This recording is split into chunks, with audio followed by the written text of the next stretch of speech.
So, NOMOS is a pretty divisive brand for watch enthusiasts. I think everyone agrees that their movements are fantastic, the price point is very good, but it's the design language and Bauhaus inspiration that isn't for everyone. Then, if I had to choose the most divisive watch for the already divisive brand, I'd probably give it to the Tetra. So, I have in the 4 newest Tetra models.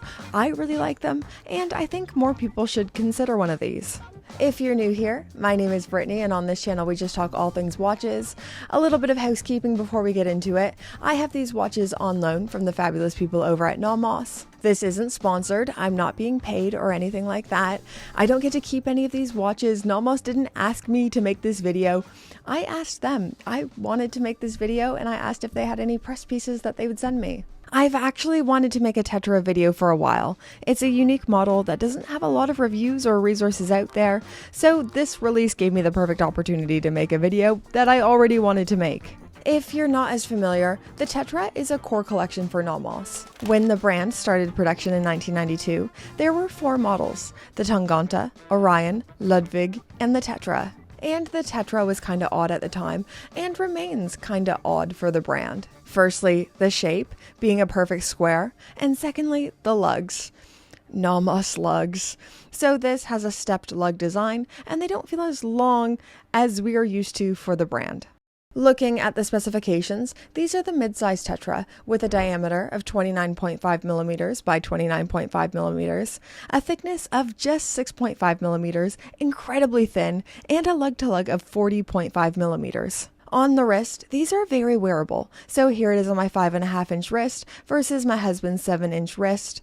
I feel like I need to emphasize how unique these feel on wrist. Very flat and sleek, you could almost forget you're wearing it. I'd say it wears a cool oversized on me, but perfect on my husband's 7-inch wrist.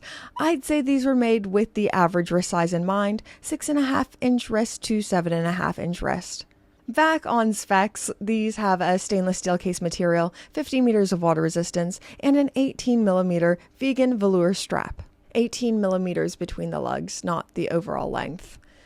That seems obvious. Just cut that out. Looking at the movement, one of the main reasons why it is so thin is because of the manual winding DUW 4001 manufacturer caliber. It is just 2.6 millimeters in height and 53 hours of power reserve. I mean, it's a NOMOS. The specs will always be fantastic. The movements are in-house, made in Glashütte, and even feature some decoration with Glashütte ribbing and Glashütte sunburst on the crown wheel. For me, with the Tetra, it's all about the design. I really enjoy a divisive design. I still love the good old-fashioned, boring staple, go anywhere, do anything style of watch that no one can argue with. But then there's also definitely something to say for standout designs. I always say watches are the intersection of art, history, fashion, and engineering. And this is where the art portion comes through, the art and design portion. Good art, interesting designs make people feel something, even if that feeling is, I don't like it. So these new models are the most NOMOS execution of the Tetra, with a heavy use of colors and contrasting colors, and it's all flat, lacquer, no sunburst. As for colorways, we have in the ochre, which is a pretty specific yellow, Terra, which kind of reminds me of raspberry sorbet, Salvia, which is a sage green, and my favorite, basalt, named after the volcanic rock.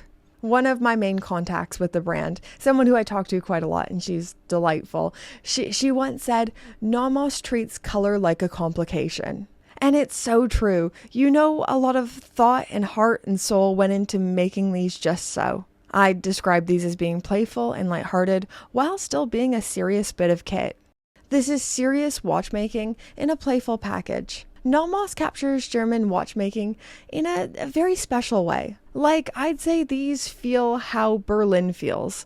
Architectural, sharp, and complex, while also being colorful and goofy. I don't know if this is racist. I'm worried it might be. But I mean it. Oh, should I say this? As a Canadian, I always thought Germans were very serious.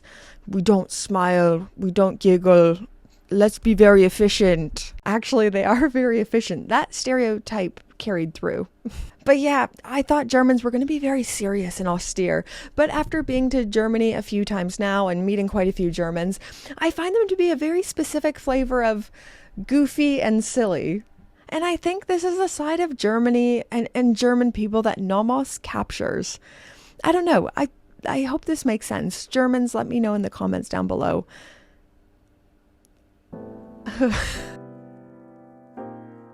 Now, I know most people won't aesthetically like these. I'm one of the weirdos who does, but I know most people won't.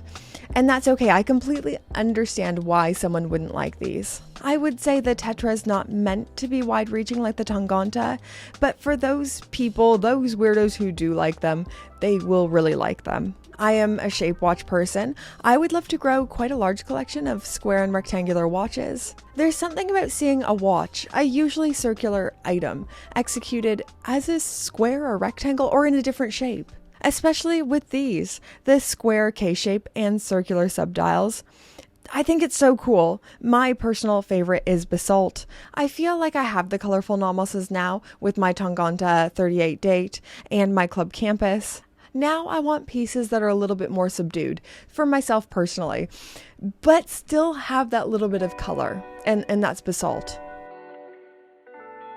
Finally, let's talk about the price. Let's talk about money, baby. These retail for £1,960 or $2,570 USD. As always, there's a lot of value packed in there. In-house movement, good specs, unique design language, very slim wearing watch. No complaints from me. Anyways, guys, these were just some of my thoughts on the new Tetras. Hopefully this helps anyone, or hopefully anyone enjoyed this video. Thank you so much for watching. I know it was a very positive video, and that makes people have conspiracy theories, but I just like these. I'm not gonna manufacture complaints where I don't have any. If you are someone who really dislikes the Tetra, I'd love to know why. Let me know any and all of your thoughts. Let me know in the comments down below. I can't wait to read them. Thank you so much for your viewership, and thank you to the Pope Tier patrons. Get their names on the screen. Hey guys, hey Pope Tier patrons, hello anyone who's just made it to the end of the video.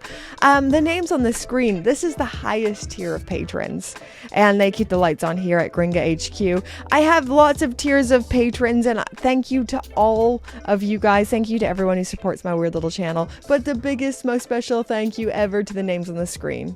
You guys really do keep this channel going. You keep it a financially viable thing for me, which is awesome. And I hope you keep enjoying the work that we make here. I love making it. It's the best. And even if you don't keep enjoying it, that's okay. But I hope you keep enjoying watches forever. They're fabulous. You're fabulous. Bye, guys.